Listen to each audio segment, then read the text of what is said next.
करते हैं कि आप सभी घर में सुरक्षित होंगे। ओके, हम पढ़ेंगे आज हिंदी का पाठ 8 रक्षाबंधन। ठीक है, तो सभी अपने अपनी बुक्स ओपन कीजिए। हिंदी पाठ 8 रक्षाबंधन। ठीक है, अब हम बताइए कि रक्षाबंधन का त्यौहार हम कब मनाते हैं और किसका त्यौहार होता है, कौन बनाता है इस त्यौहार को। आइए शॉर्ट में समझ लेते हैं इसे कि रक्षाबंधन का त्यौहार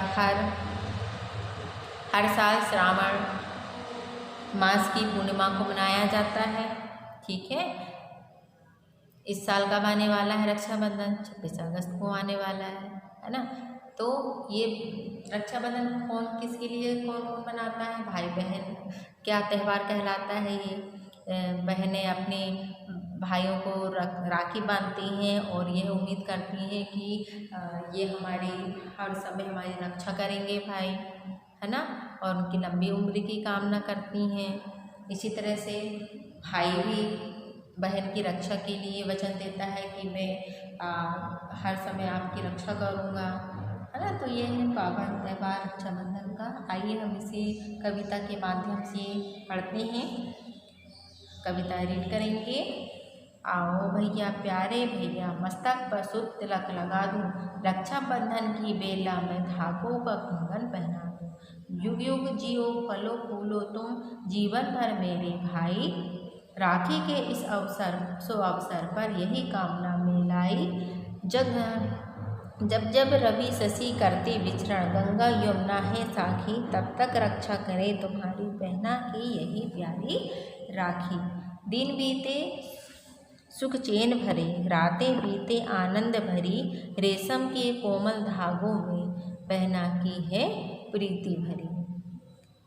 मेरी बहना प्यारी बहना, मेरी बहना प्यारी बहना, तुझे वचन में देता हूँ, जीवन भर अपनी बहना की रक्षा का प्रण लेता हूँ। बहना तेरी आन बान पर आँच न मैं आने दूंगा, इस प्यारी राखी के बदले जीवन भी अपना दूंगा। तो ये जो कविता है ये संकलित जी ने लिखा है। ठीक है, तो यहाँ पर कुछ ऐसी बात दी गई है कि रक्षाबंधन का त्यौहार कब से स्टार्ट हुआ। देखिए ये राजा महाराजाओं के समय से तो यहाँ पर दिया है।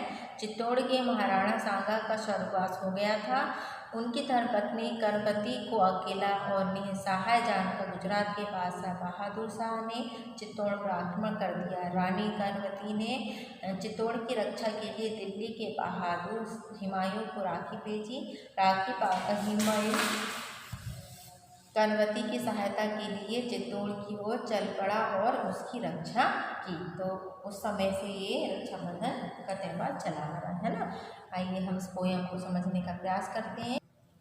पहली लाइन है, आओ भैया प्यारे भैया मस्तक पर सुत तिलक लगा दूँ, रक्षाबंधन की बेला में धागों का कंगन पहना दूँ। इस कविता में कवि यह कह रहे हैं कि बहन अपने भाई को बुला रही है और कह रही है कि आओ भैया मस्तक पर मैं तुम्हारे तिलक लगा दूँ और तुम्हारे हाथों पर रक्षा का बंधन में बांध दूँ, मतलब तुम्हारे कलाई में रेशम का धागा बांध दूँ।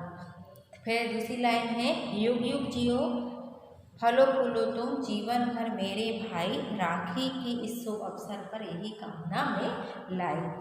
यहाँ पर बहन अपने भाई को दुआएं देती है और उसे हर युग युग तक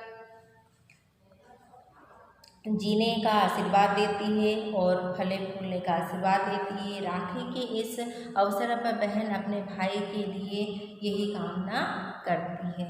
ठीक है, फिर नेक्स्ट लाइन है, जब जब रवि शशि करते विचरण, तब तब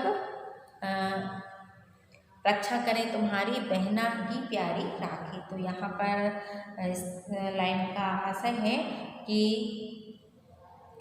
जब तक आसमान में या दुनिया में सूर्य और चंद्रमा रहेंगे तब तक रहेंगे और गंगा यमुना रहेंगे तब तक मेरी राखी तुम्हारी रक्षा करेगी। ओके, फिर नेक्स्ट लाइन है, दिन बीते सुख चैन भरे, रातें बीते आनंद भरी, रेशम के कोमल धागों में बहना की है प्रीति भरी। इस कविता का आशय है कि बहन यह कामना कर रही है कि अपने भाई के लिए कि उसका जो दिन है वो सुख चैन से बीते, है ना, और रातें जो है वो उनकी आनंद भरे बीते, और उनके जो कलाई में जो कोमल धागों की राखी जो बंधी हुई है उससे उन्हें बहुत प्यार मिले।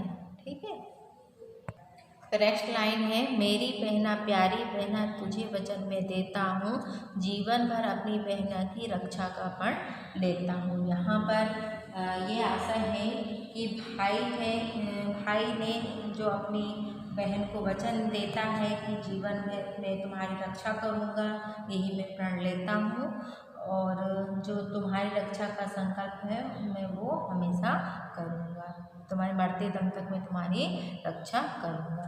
बहना तेरी आन बान पर आँच न मैं आने दूँगा, इस प्यारी राखी के बदले जीवन भी अपना दूँगा।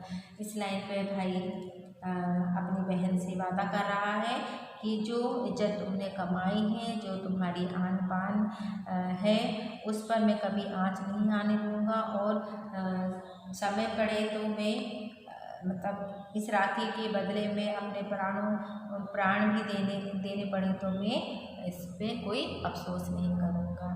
ठीक है, तो ये थी इसकी कविता का सारांश, है ना। तो इससे यही समझ में आ रहा है कि बहन अपने भाइयों से क्या वचन मांगती है और भाई बहनों को क्या वचन देता है। ठीक है, तो इस पोयम को आप अच्छे से रीड करें, नेक्स्ट आपको आगे पढ़ाएंगे। Okay friends.